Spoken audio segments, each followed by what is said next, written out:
나무 대방강물허엄경 나무 대방강물허엄경 나무 대방강물허엄경.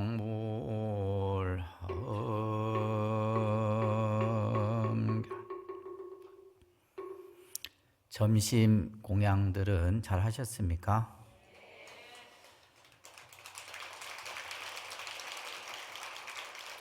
우리가 절에 오시면 여러분들이 공양을 이렇게 하시게 되는데, 이 공양은 단순히 밥을 먹는 행위를 말하는 것이 아닙니다. 오늘 하엄살림 대법회에 여러 불자님들이 동참하셔서 이 하엄살림 대법회는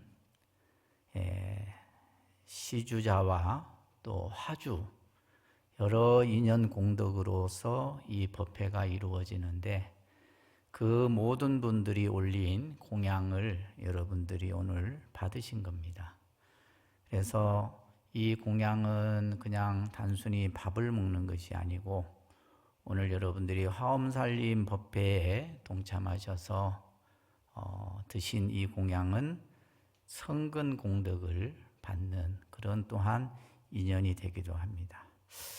자, 오전에 제34품 열애십신 상해품을 여러분들에게 설해드렸는데, 공양을 드시고 나서 혹시 각 법당에 참배하시면서 부처님의 모습을 보셨는지 모르겠습니다. 우리가 이제 절에 법당에 들어가면 이제 항상 부처님 존상이 모셔져 있는데, 그 부처님을 우러러 이렇게 보면 다 똑같이 부처님이 짓는 모습이 자비로운 미소를 띠고 있죠. 그 자비로운 미소를 여러분들이 볼 수 있어야 됩니다. 그래서 어떻게 보면 이제 법당에 찾는 불자들이 힘들고 또 뭔가 일이 잘 안 되고 마음에 어려운 일이 있을 때 그 부처님의 미소를 보고 여러분들은 그 어려움을 능히 이겨낼 수 있는 힘을 가지게 되는 겁니다. 이제 그런 것이 이제 이 부처님이 갖추고 계신 거룩한 모습에서 나타나는 공덕의 모습이라는 말씀을 드리면서, 오전에 이어서 오후에 설하는 하엄경은 제35품인 열애수호 광명 공덕품이라는 내용입니다. 오전에 이어서 이 품도 칠해설법으로 이루어지는데, 장소는 보광명전이라고 하는 곳에서 같이 설해지고 있습니다.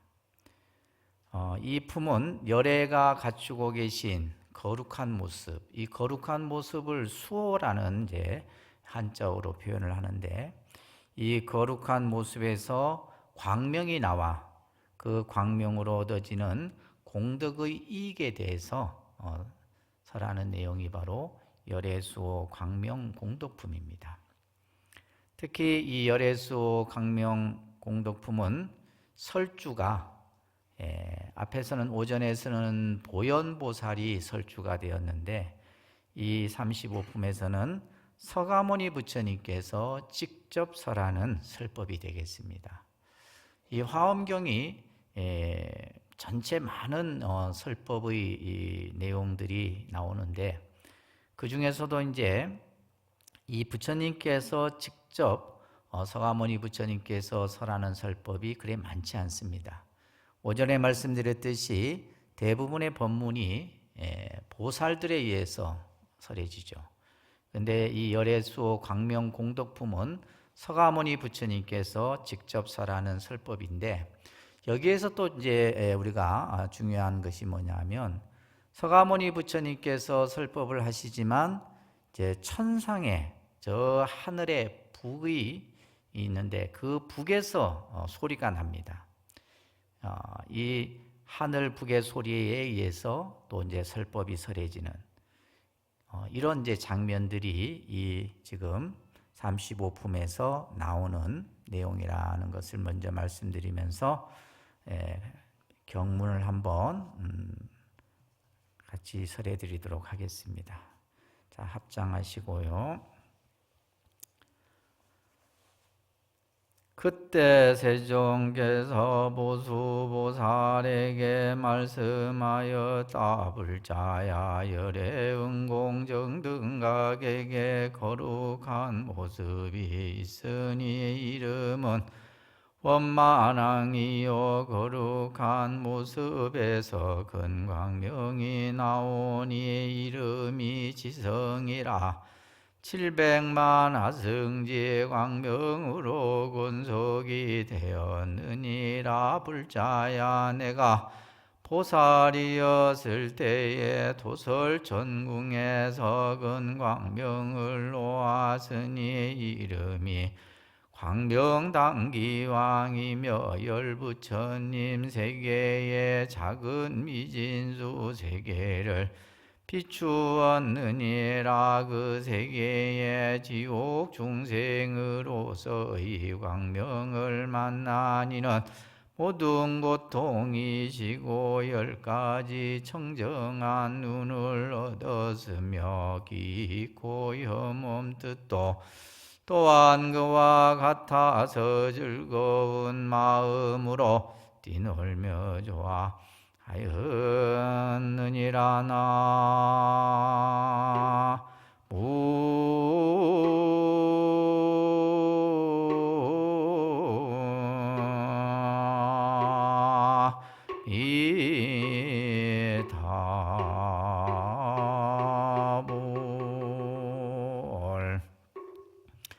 자, 서가모니 부처님께서 보수보살에게 설하는 설법입니다.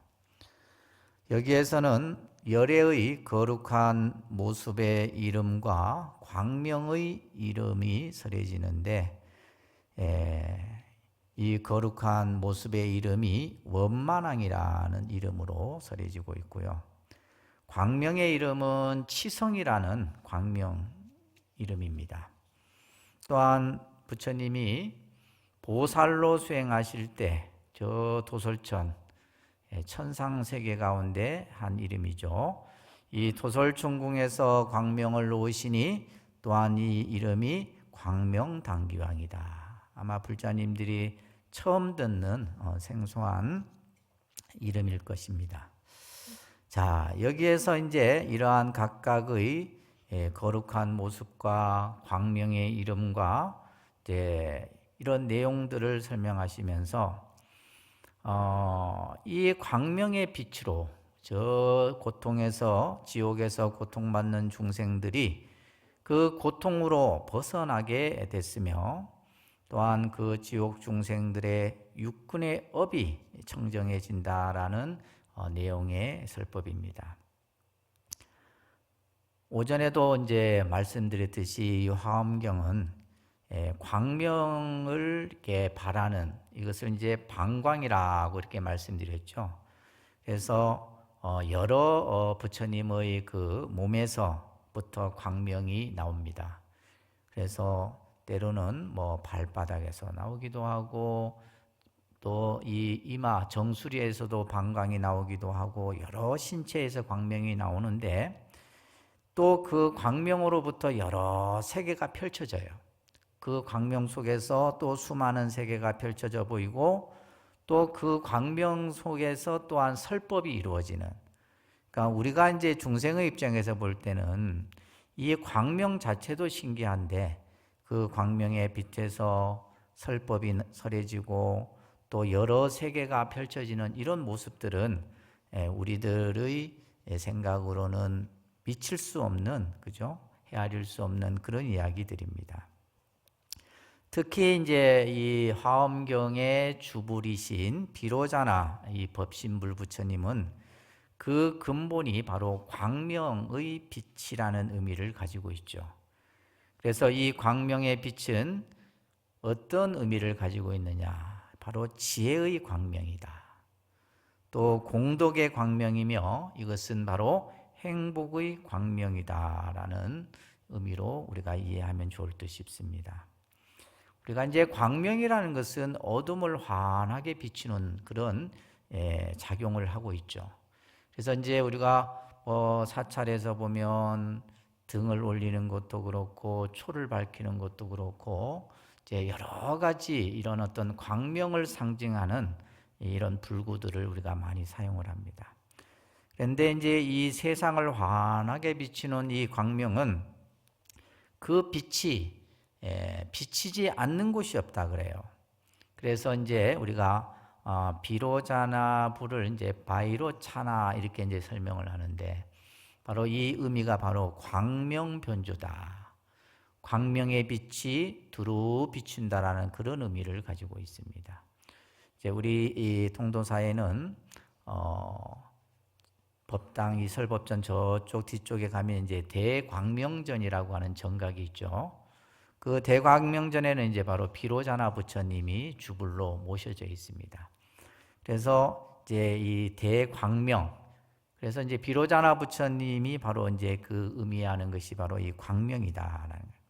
근데 이 광명의 빛에 의해서 지옥 중생들이 지옥으로 고통으로부터 벗어나게 되고 또 이제 저 천상에 오르게 된다라는 그런 내용으로 이제 설해지고 있는 겁니다. 자, 이어서 경문을 잠깐 좀 설명해 드리면 그곳에서 목숨을 마치고는 이들이 전부 도솔천에 태어났는데 그 하늘에 북이 있으니 이름이 매우 사랑스러움이다. 한문으로 이렇게 보면 심가애락이라고 하는 이제 북 이름이에요.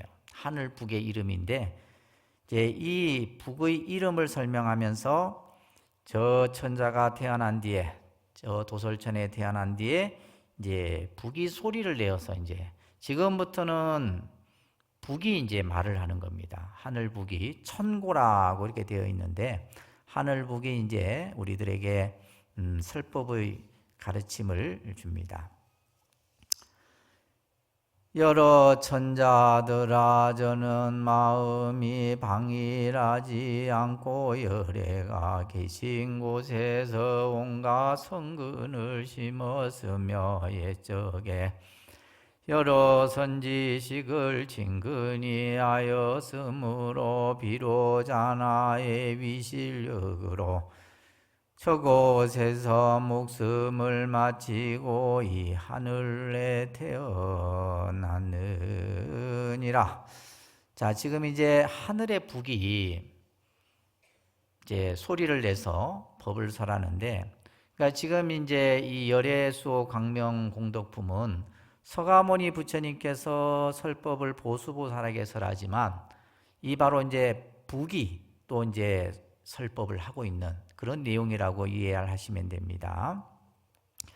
그래서 하늘의 북이 서가모니 부처님의 전신인 비로자나 보살이 놓는 광명을 입어서 이제 도솔천에 태어난 천자들에게 여기에서 이제 이 도솔천이라고 하는 이 천상세계, 그래서 실제 이제 서가모니 부처님이 이 세상에 오시기 전에 저 도솔천궁에서 계셨죠. 그래서 이제 이 도솔천궁에서 보살로 수행을 하고, 그래서 이제 경전에 보면 특히 이제 이 화엄경도 많은 천상 세계의 그 이름들이 등장을 해요. 뭐 타화자재천부터 시작해서 그죠? 많은 천상 세계의 이름들이 나오는데 보통 이제 불교에서는 이 천상 세계를 33가지로서 천상을 이야기합니다. 그래서 우리가 보통 33천이다 이렇게 이제 설명을 하는데 실제 이제 다른 종교는 천당이라고 이제 얘기를 하는데 그냥 하늘나라 그죠? 하늘나라 얘기하는데 우리가 이제 부처님 이 경전에서만큼 천상 세계를 이렇게 아주 구체적으로 설명하는 그 세계는 이 부처님 경전밖에 없는 것 같아요. 그래서 이제 여기에서는 이제 지옥에서 고통받는 중생들이 이 광명의 빛으로 이제 천상에 도솔천에 태어나게 되는데 이 도솔천에 태어나게 된 그 이제 어떻게 보면 어떻게 하면 도솔천에 태어날 수 있느냐, 이 내용을 이제 지금 설명하고 있는 겁니다. 첫째는 도솔천에 태어나려고 하면 앞에서 이제 원문에서도 말했듯이 첫째는 마음이 게으르지 않아야 된다. 우리가 이제 부처님께서도 마지막 열반에 드실 때 우리들에게 해주셨던 가르침이 바로 게으르지 말라, 이 가르침이에요. 사실은 어떻게 보면 이 부처님의 가르침은 우리 중생들이 쉽게 이해하고 또 쉽게 실천할 수 있는 내용들을 설합니다. 지금과 같이 화엄경은 아주 불가사의하고 깨달음의 세계를 이야기하기 때문에 여러분들이 어렵게 느껴질 수도 있지만, 그냥 부처님이 내가 열반한 뒤에 너희들이 어떻게 살아야 하느냐라고 했을 때 게으르지 말라, 게으른 삶을 살지 말라, 이런 말씀을 하셨어요.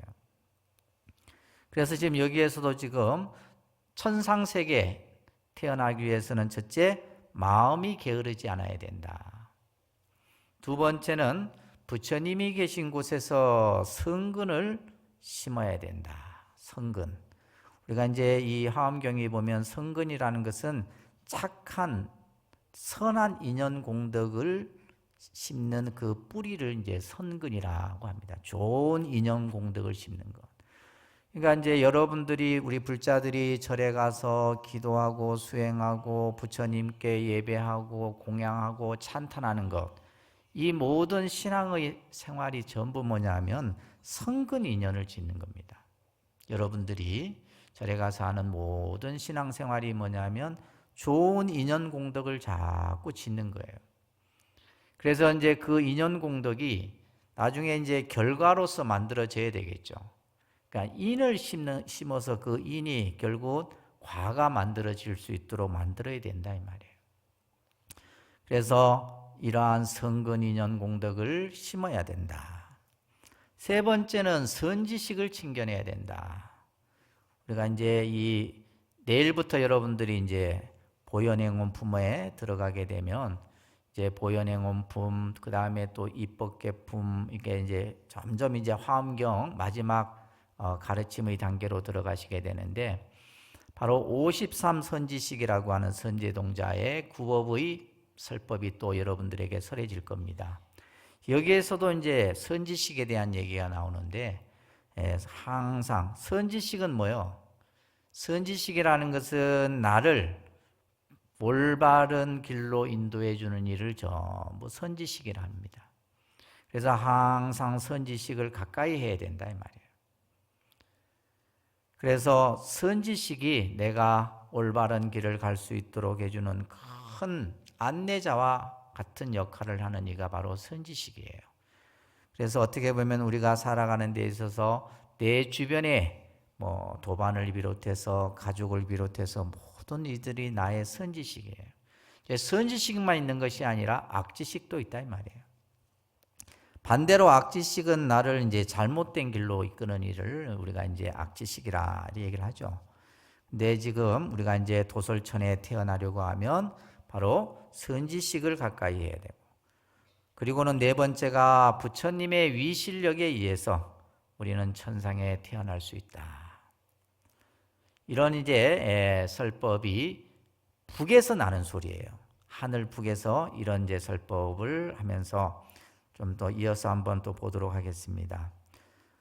모든 전자야 비로자나 보살이 위엄과 공덕의 힘으로 큰 광명을 놓거니와 이 광명이 시방에서 오는 것이 아니니라. 천자들이여 나의 하늘의 북소리도 그와 같아서 시방에서 오는 것이 아니고 다만 삼매라는 착한 뿌리의 힘과 반야바라 밀다의 위엄과 공덕의 힘으로 이와 같이 청정한 음성을 내면 이와 같이 갖가지 자유자재함을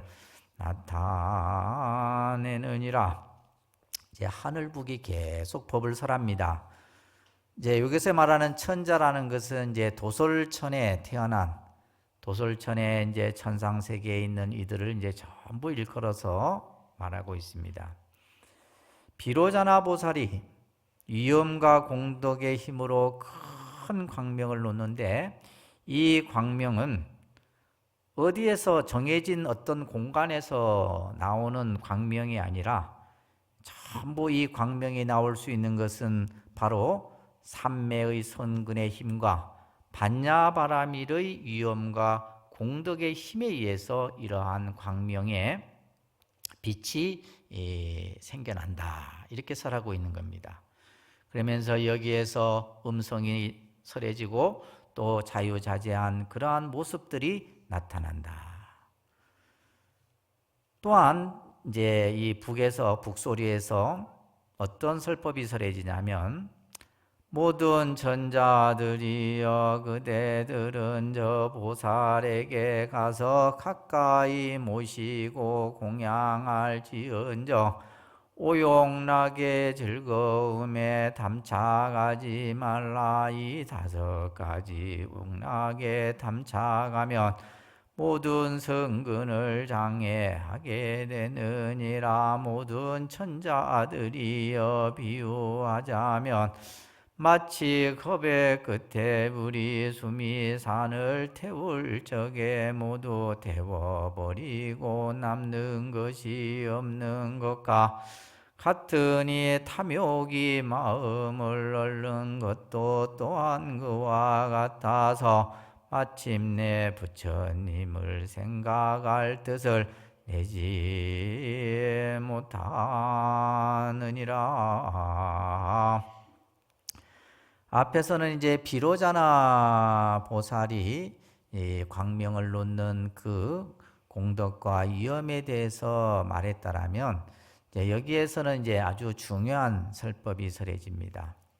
항상 비로자나 보살에게 가서 늘 가까이 하고 공양할지언정 오용락에 탐착하지 말아라. 이 오용락이라고 하는 것은 5가지, 이것을 우리 중생들은 항상 즐기고 이것을 더 많이 소유하려고 하고 이것을 더 많이 누리려고 하는데, 이 오용락은 결국 우리들을 괴로움으로 빠뜨리게 하는 또한 요인이기도 하죠. 그래서 첫째는 재물욕입니다. 재물욕. 오용락 중에 첫 번째는 재물욕이에요. 두 번째는 색욕입니다. 세 번째는 음식욕이고, 네 번째는 명예욕이고, 5번째는 수면욕이에요. 그래서 인간은 이 5가지를 늘 그냥 갈구하면서 우리는 살아가죠, 그죠? 그래서 이제 이 5가지는 더 많이 가질수록 우리는 행복하다고 생각하는데, 사실은 이것이 많으면 많을수록 더 고통이 뒤따른다라는 사실을 우리가 알아야 됩니다. 그래서 이 지금 화엄경에서는 세속의 오용락으로부터 우리가 벗어나지 못하게 되면 어떻게 되느냐? 첫째, 성근이 장애된다. 성근. 그러니까 이 성근이라고 하는 것은 좋은 인연 공덕의 뿌리라 그랬죠. 그러니까 이 뿌리가 내리지를 못하는 거예요. 선근 인연 공덕이 뿌리를 내리지 못하게 되고, 그러다 보면 이제 우리가 좋은 인연을 만나기도 어렵고 또 세상의 그러한 부처님의 복락을 누리기가 어려운 거죠. 성근이 장애되고 부처님을 생각하는 마음을 일으키지 못한다. 이 말이 참 중요한 말인 것 같아요. 오전에도 제가 부처님을 생각하는 마음을 염불이라 이렇게 얘기한다고 그랬어요. 그죠? 우리가 법당에 와서 부처님께 기도하고 염불하는데, 염불한다 이렇게 표현을 하는데, 그 행위가 뭐냐 하면 부처님을 생각하는 거예요. 여러분들이 다 앉아서 부처님을 머릿속으로 생각하고 부처님의 거룩한 모습을 마음으로 그리고, 그런데 이제 이 오용락으로부터 벗어나지 못하면 부처님을 생각하는 마음을 일으키지 못해. 또 생각을 일으켰다가도 순간 또 없어져 버려요. 이렇게 된다라는 거예요. 우리 중생들이 끊임없이 일으키는 이 탐욕심은 한량이 없다 그럽니다. 우리가 이제 흔히 욕심이라 그러죠. 욕심. 이제 이 욕심도 보면 이러한 어떤 물질적인 욕심은 또 그렇다고 예를 들면 이 물질적인 것이 너무 없어도 세상살이에 어렵습니다. 그런데 이것이 또 너무 많아도 또 세상살이가 더 어려운 거예요. 그래서 중생들이 일으키는 탐욕심은 한량이 없어요. 또 이러한 오욕락은 5가지 욕망의 욕심은 우리 마음을 항상 어지럽게 해. 그러니까 제가 말씀드렸던 재물이 됐든 또 색욕이 됐든 음식이 됐든 명예가 됐든 수면욕이 됐든 그죠. 이 5가지는 넘쳐도 괴롭고 없어도 괴롭고 그래서 이것은 이제 중생에게 입장에서 보면 그냥 적당히 소유하고 또 그것이 또 없으면 없는 대로 이렇게 이제 우리가 생각하고 살아야 되는데 그렇지 못하죠. 그래서 세상을 살아가는 즐거움을 우리는 이 오욕락으로부터 찾고 있습니다. 그러니까 한편으로는 어떻게 보면 여러분들이 절에 와서 이 오욕락을 더 채워지기를 발언하면 안 되는 거죠. 우리가 이제 절에 와서 기도하고 하는 것이 이제 욕심을 비우고 마음의 어리석음을 지혜로 바꾸고 이렇게 하는 것이 신앙생활인데 간혹 보면 그냥 우리가 흔히 이제 이러한 물질적인 욕망을 추구하는 이런 것들을 보게 되면 이제 우리가 어떤 이 부처님 법을 제대로 실행한다고 할 수가 없는 겁니다. 여러분들이 잘 알고 있는 유명한 비유예요. 안수정등이라고 하는 비유가 있는데 이 비유를 우리가 항상 여러분들이 생각하면서 이 5가지 욕망은 참으로 우리가 끊으려고 해도 끊어지지 않는 어떻게 보면 중생에게 입장에서는 참 안 좋은 거죠. 어떤 경전에서 이제 이렇게 비유가 설명이 되는데 어떤 사람이 길을 가는데 저쪽에서 그냥 아주 그냥 난폭한 코끼리 2마리가 그냥 막 나를 향해서 달려오는 거예요. 그래서 이 코끼리를 피하기 위해서 마침 그 옆에 우물 같은 게 있었어요. 그 우물 속으로 이제 몸을 숨기려고 그 우물 안에 이렇게 등나무 줄기가 이제 그걸 잡고 이제 우물 안으로 이렇게 들어갔는데 그 우물 안에는 이제 검은지와 흰지가 이제 그 등나무 줄기를 계속 갈고 있고 또 밑에는 보니까 4마리 뱀이 뱀 4마리가 혀를 내밀고 있고 또 3마리 용이 불을 뿜고 있고 뭐 이런 이제 비유가 나와요. 근데 이제 이 비유의 의미를 좀 여러분들이 잘 이해를 하셔야 되는데 나를 향해서 끊임없이 달려오는 난폭한 코끼리는 뭐냐면 생과 죽음을 의미합니다. 이 생사라고 하는 이 무서운 것이 우리에게 달려오고 있는 거예요. 지금 이 순간에도 우리를 향해 달려오고 있죠, 그죠? 그런데 이제 우리는 이제 이것을 피하기 위해서 등나무 줄기를 잡고 이제 우물 안으로 들어갔는데 이 등나무 줄기는 생명줄이에요, 생명줄. 이 생명줄을 흰지 검은지가 이 흰지 검은지는 해와 달을 의미합니다. 이제 이 흰지 검은지가 이제 계속 그 줄기를 밟고 있고 4마리 뱀은 지수화풍 4대를 의미하고 3마리 용은 탐진치 3독을 의미해요. 그러니까 이제 어떻게 보면 내가 생명줄 하나를 붙잡고 있으면서 위아래에 그냥 위협이 가득한데 마침 그 우물 안에 벌꿀집이 있었나 봐요.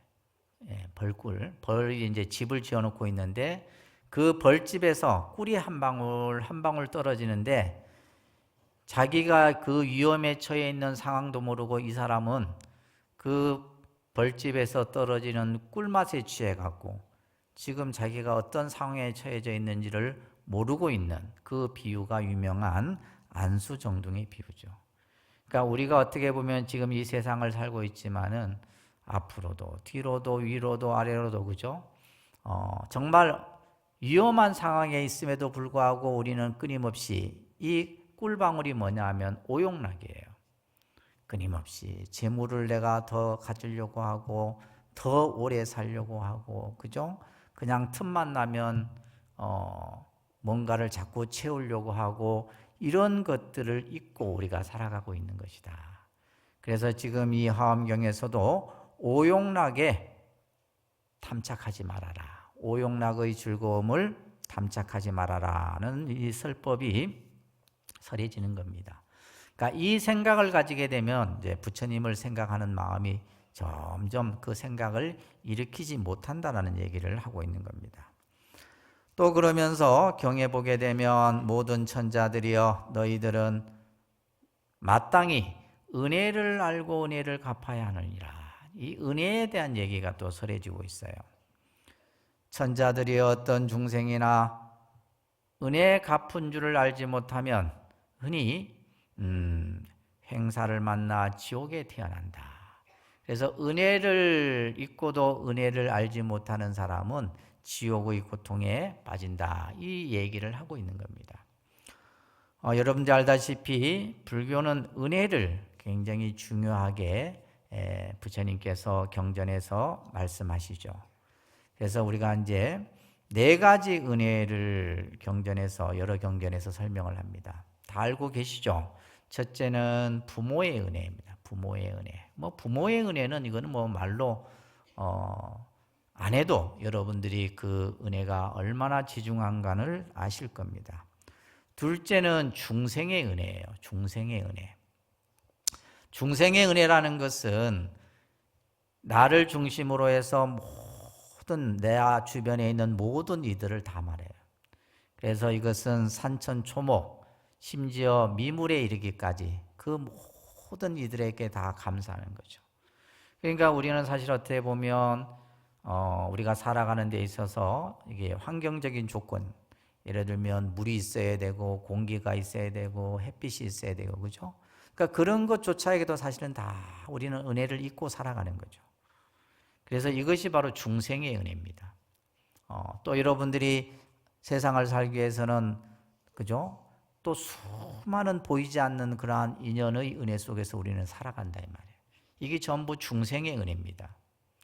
그러니까 우리는 그냥 내가 잘나서 내가 능력이 있어서 잘 먹고 잘 사는 것이 아닙니다. 그러한 중생의 은혜가 있기에 우리가 살아가는 거죠. 그 다음에 셋째는 삼보의 은혜입니다. 삼보. 그래서 부처님과 부처님의 가르침과 승가의 그 은혜 속에서 우리는 살아가는 것이고, 네 번째는 이제 국가의 은혜입니다. 국가의 은혜. 그죠? 대한민국이라는 나라가 없으면 우리는 어디 갈 데도 없잖아요. 그죠? 그래서 대한민국이 있기 때문에 우리 국민이 있고 또 다 존재하는 것이에요. 그래서 부처님께서는 4가지의 은혜에 대해서 말씀하고 계시는 겁니다. 다른 경전에 보면 이 은혜와 관련해서 부처님께서 이런 설법을 하십니다.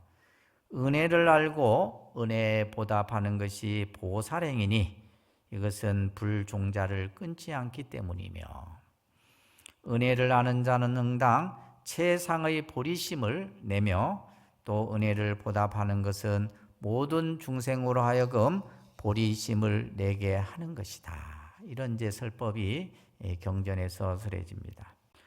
그래서 지금 이 화엄경 이 품에서도 천자들에게, 하늘에 있는 천자들에게 은혜를 알고 은혜를 갚아야 한다.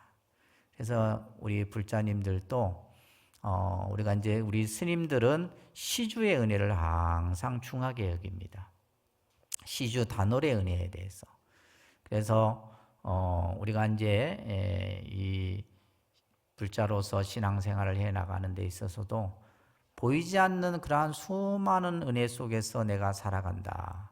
여러분들이 공양을 받을 때도 그 시주의 은혜를 생각해야 되고, 그죠? 또 주변에 보이지 않는 봉사자들의 또한 은혜가 있기 때문에 여러분들이 또 이렇게 화엄살림 법회를 함께 하고 있는 것이고, 이렇듯이 우리는 이 은혜에 대한 가르침이 이렇게 경전에서 설해지고 있다는 것을 꼭 명심하시기 바랍니다. 그리고 나서는 이 화엄경에서는 계속해서 이제 이 설법이 뭐냐면 하늘의 천고 북에서 나는 설법이에요. 천자들에게 계속 설해집니다.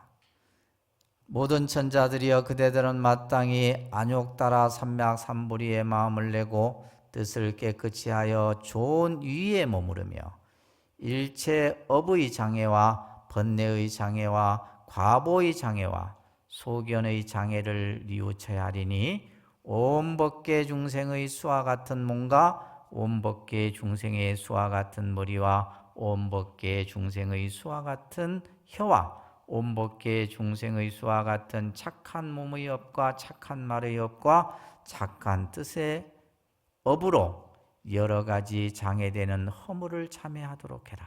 자, 여기에서는 이제 바로 발심을 해서 참회해라 이 말이에요. 너가 지은 그 업장을 참회하라. 이제 참회 본문이 또 여기서 설해집니다. 이때 모든 천자가 이 말을 듣고는 아주 희유한 일이라 생각을 하면서 보살마살이 어떻게 모든 허물을 참회합니까? 이렇게 이제 천자들이 다시 묻는 이런 구절이 설해지고 있습니다. 자, 여기에서 여러분들이 이제 기억을 좀 해둬야 될 내용이 뭐냐면 네 가지 장애가 나와요. 첫째는 업의 장애, 번뇌의 장애, 과보의 장애, 소견의 장애인데 장애라는 것은 걸림돌을 우리는 장애라 그러죠. 뭔가 이제 내가 하고자 하는데 그 하고자 하는 것에 뭔가 방해되는 요소들, 이런 것들을 우리는 장애라 그럽니다. 때로는 이제 불교에서는 번뇌를 장애라고 이렇게 설명을 하기도 해요. 뭔가 내가 하고자 하는 일들이 그냥 내 뜻대로 잘 이루어지면 아무 문제가 없는데, 그런데 이 세상사가 내가 하고자 하는 대로 잘 안 된다 이 말이에요. 내가 하고자 하는 대로 잘 안 될 때 그런 것들이 전부 장애의 요소들이에요. 여기에서는 이제 네 가지가 나오죠. 첫째는 업의 장애. 이것을 우리는 뭐라 그래요? 업장이라고 하는 겁니다. 업의 장애. 내가 한 행위가 나중에는 그 행위에 의해서 뭔가 방해되는 요소로서 나타나게 돼요. 그래서 예를 들면 여러분들이 일상생활 속에서 신구의 삼업을 잘 다스려야 되는 겁니다. 그 업장은 내가 지은 행위에 의해서 결국 그 안 좋은 상황들이 만들어지는 거예요. 그 다음에 번뇌의 장애도 있고 과보의 장애도 있고 소견의 장애라는 것은 뭐냐 하면 다시 말해서 생각에 의해서 일으키는 장애. 그러니까 어떤 생각이 어느 한쪽에 치우치거나 또 어떤 생각이 어떤 한쪽에 그냥 몰입돼서 잘못된 생각을 일으키고 이런 경우들이 있죠. 그렇죠? 그래서 이런 것들이 이제 전부 한마디로 얘기하면 마음의 장애다. 이렇게 얘기를 해요. 마음의 병이라고도 하는 겁니다. 자, 이런 것들을 전부 어떻게 이제 참여해야 되냐면 착한 몸의 업과 착한 말의 업과 착한 뜻의 업으로 이런 것들을 참여해라. 이렇게 이제 설하는데 먼저 이제 이 천자들에게 하는 설법이 뭐냐 하면 보리심의 마음을 일으켜라. 발보리심해라. 안욕 따라 삼맥삼보리의 마음을 일으키라는 것은 발보리심해라 이런 말이죠. 그래서 이 발보리심은 굉장히 중요합니다. 그래서 우리는 줄여서 이것을 발심이라고 이렇게 얘기하는데 이 화엄경은 제일 여러 이제 중요한 설법들이 많은데 그 중에서도 바로 이 발심을 굉장히 강조하죠. 그래서 여러분들이 잘 아는 초발심심 변정각이라고 하는 가르침이 있는 것처럼 그러니까 우리가 뭔가 어떤 보리심의 마음을 일으켜야 돼요. 이것이 바로 이제 수행의 첫걸음이기도 합니다. 내가 부처님 법을 공부하고 또 수행을 하는 데 있어서 발심이 되지 아니하면 안 된다 이 말이에요. 그래서 이것은 깨달음의 마음이고 불심이고 우리의 자비의 마음이 바로 발보리심이에요. 그래서 발심을 일으켜서 이런 여러 가지 우리의 업의 행위 속에서 나타나는 장애들을 참여해라. 이런 이제 설법이 설해집니다.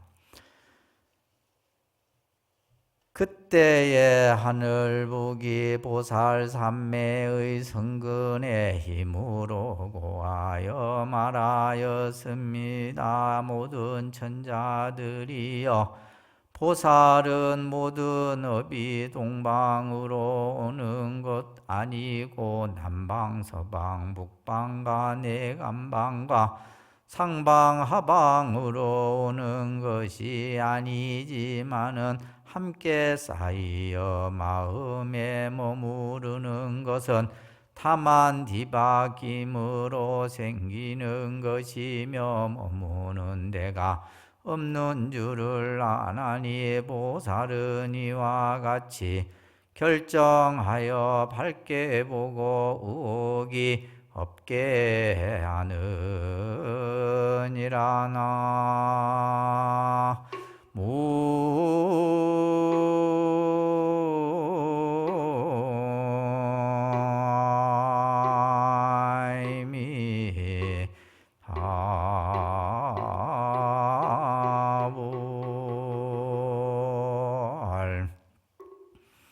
하늘북이, 북이 이렇게 법문을 하는 것도 희귀한 일이죠, 그죠?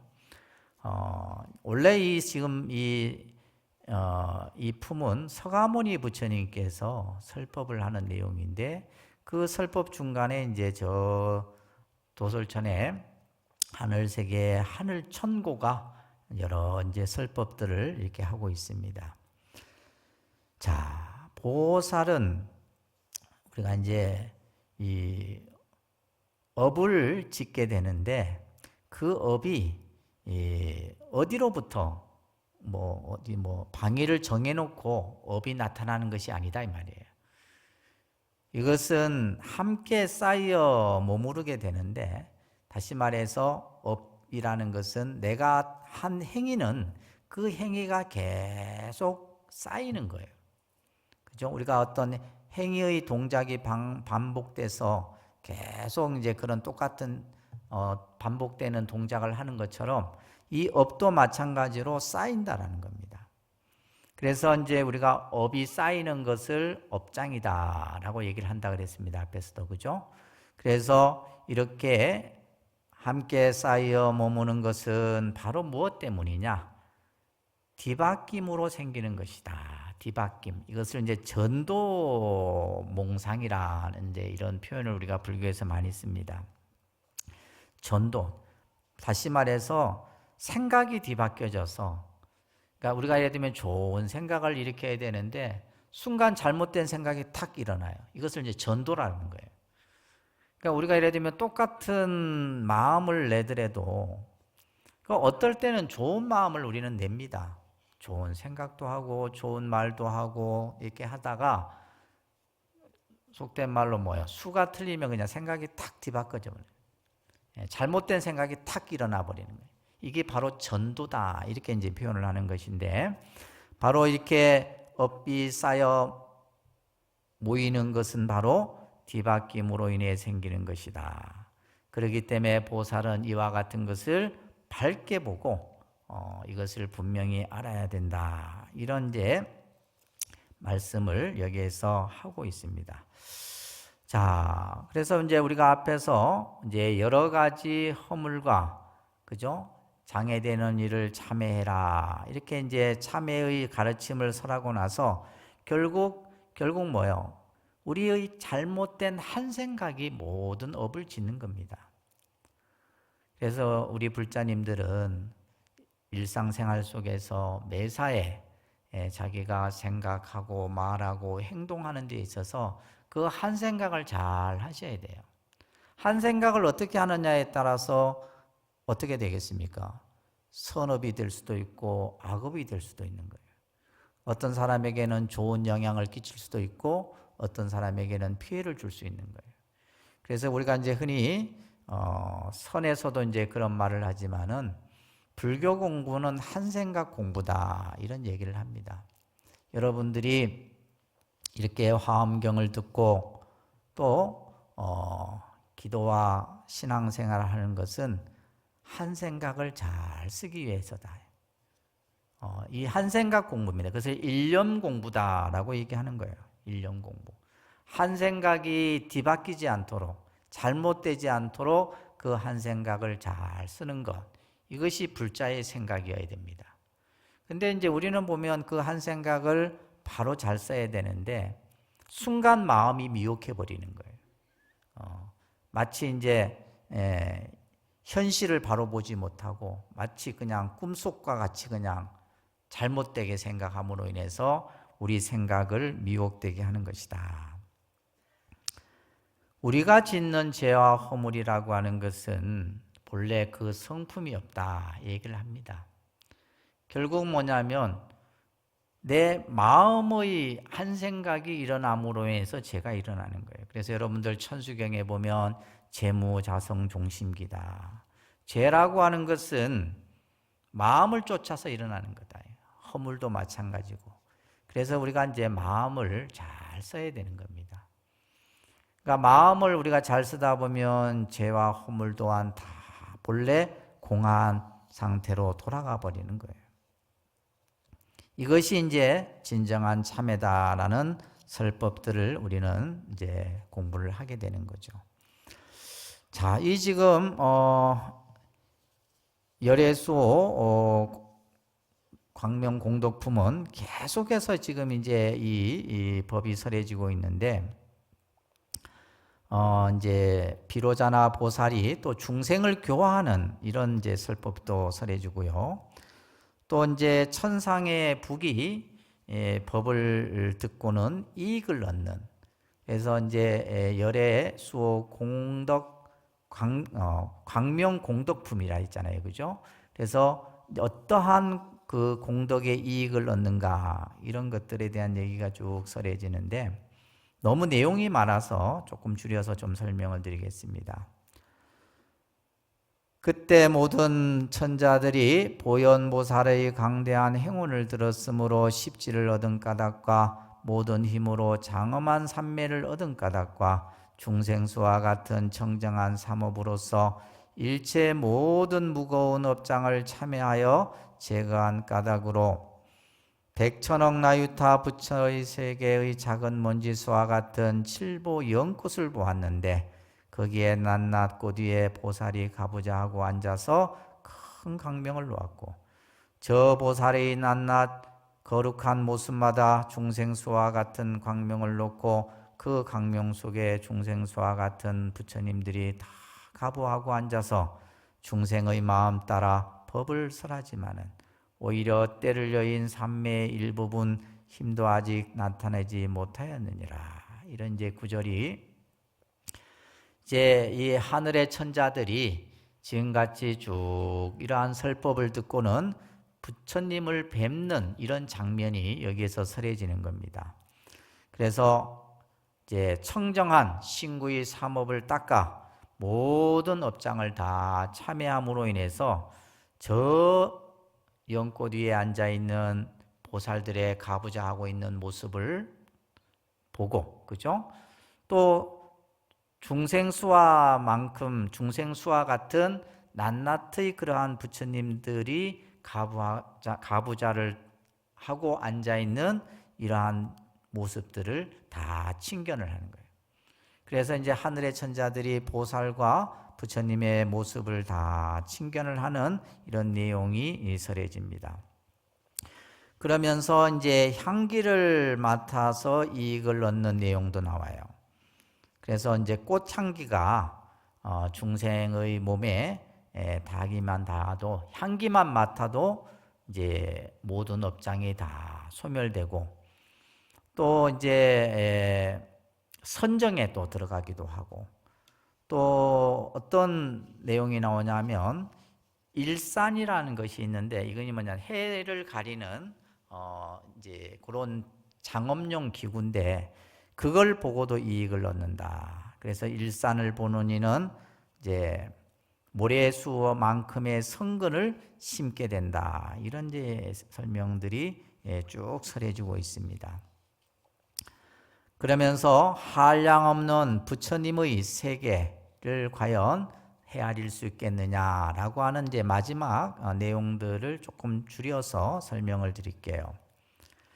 부처님의 세계, 특히 이제 이 화엄의 세계에서 화장 세계라고 하는 이 세계는 정말 그 끝과 그 변을 측량할 수 없는 세계입니다. 우주가 굉장히 광활하죠. 그 우주보다도 더 큰 세계가 부처님의 세계예요. 그 세계가 바로 화장 세계인데, 경에 보면 이와 같은 부처님 국토가 광대하고 한량없는 것을 헤아릴 수 있겠느냐. 그래서 우리가 이제 이 부처님의 세계, 우리가 서방 정토 세계, 또 동방의 유리 세계, 그죠? 뭐 이런 또 서방의 극락 세계, 이런 수많은 부처님의 세계들이 있는데, 그 세계가 광대하고 한량이 없는데 그것을 다 헤아릴 수 있겠느냐 이거예요. 너희들이 그것을 다 알 수 있겠느냐, 이렇게 이제 묻자 보수보살이 대답합니다. 헤아릴 수 없나이다. 이러한 부처님 국토는 광대하고 한량 없으며 희유하고 기특하여 헤아릴 수 없사오니, 만일 어떤 중생이 이 비유를 듣고 신심과 이해를 내는 이는 더욱 희유하고 기특함을 알겠습니다. 이렇게 이제 나와요. 이 지금 하늘의 천자들이 보살과 또 부처님의 그러한 모습을 보고 마지막에 이제 부처님의 세계가 한량이 없음을 보수보살에게 묻는 거죠. 그러자 이제 보수보살이 답하는 내용인데, 부처님의 국토는 광대하고 한량이 없다. 앞에서 제가 말씀드린 것처럼, 그래서 우리는 이제 시방 3세 일체 제국토 뭐 이런 이제 그 기도문 같은 데서 표현을 하고 있잖아요. 그죠? 부처님의 국토는 우리가 측량할 수도 없다. 그래서 희유하고 기특하다. 희유하고 기특하다라는 이렇게 표현을 씁니다. 희유하다라는 것은 매우 드물다 이거예요. 이런 세계. 우리가 이제 살고 있는 세계는 사바세계인데, 이 사바세계 말고, 이 사바세계는 이제 서가모니 부처님의 세계잖아요. 이 세계 말고 또 수많은 법신 부처님의 세계는 화장 세계고, 저 서쪽에 아미타 부처님의 세계는 극락 세계고, 이러한 부처님의 세계들이 있는데, 이것을 너희들이 듣고 신심과 이해를 내는 이는 이것은 아주 더욱 희유하고 기특함을 알겠습니다. 이렇게 지금 이제 마지막 내용에서 설하고 있습니다. 이 열애수호 광명 공덕품은 우리가 이제 오전에 열애십신 상해품에서 부처님의 거룩한 모습을 우리가 봤잖아요, 그죠? 정수리에서 32가지의 광명의 빛이 나와서 그 거룩한 모습 하나하나를 설했고, 또 예를 들면 신체 각 부위마다 97가지의 대인상의 모습을 통해서 우리는 정말 그 부처님이 공덕과 장엄으로 이루어진 부처님의 거룩한 모습을 우리는 오전에 보면서, 오후에 오늘 이제 설명드렸던 이러한 열애의 거룩한 모습 속에서 광명의 그러한 공덕에 대한 이익을 이제 서가모니 부처님께서 직접 설하지만, 하늘의 북인 청고가 대신해서 이제 천자들에게 법을 설하고, 마지막에 부처님의 국토가 한량이었고, 이 세계를 우리가 신심과 이해로 그것을 안다면 그것은 더욱더 희유하고 거룩한 것이다. 이제 이런 내용으로 해서 오늘 오전과 오후에 이 두 품이 이제 완성이 되고, 아마 내일부터는 여러분들이 이제 보현행원품이라는 품으로 아마 들어가실 겁니다.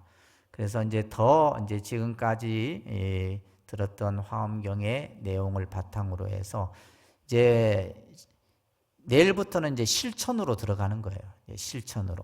지금까지는 이런 수많은 부처님의 세계와 부처님의 거룩한 모습들을 여러분들이 경험했다면, 내일부터는 그것을 다시 이제 실천행으로서 닦아가는 그러한 거룩한 모습들을 여러분들이 화엄의 세계 속에서 보고 느끼실 겁니다. 아무튼 오늘 여러분들과 함께 이 화엄살림 대법회에서 부처님의 이런 거룩한 모습과 관련된 말씀을 함께 나누면서 오전에 말씀드린 것처럼 우리가 법당에서 또 어디에서든 항상 부처님에 대한 생각, 그죠? 부처님에 대한 거룩한 마음, 이런 것들을 항상 마음속에 잊지 않고 늘 부처님을 생각하는 마음으로 여러분들이 신앙생활을 했을 때, 그러면 이제 부처님을 마음으로 생각하는 불자는 뭐예요? 부처님과 함께하는 불자죠. 따로 부처님이 어디에 계신 게 아니래요. 이 화엄경은 온 이 세상이 다 부처님 세계라 그럽니다. 그것은 왜 그럴까요? 부처님이 이 세상에 두루 충만해 있다. 내가 부처님을 생각하는 그 순간 여러분들 앞에 부처님이 나타나시는 겁니다. 또 여러분들이 부처님께 내가 원하는 바를 발언을 할 때 부처님은 여러분들 앞에 화연하시는 것이에요. 그런 믿음을 가지고 여러분들이 신앙생활을 하시기 바랍니다. 자, 오늘 설법 이것으로 마치도록 하겠습니다.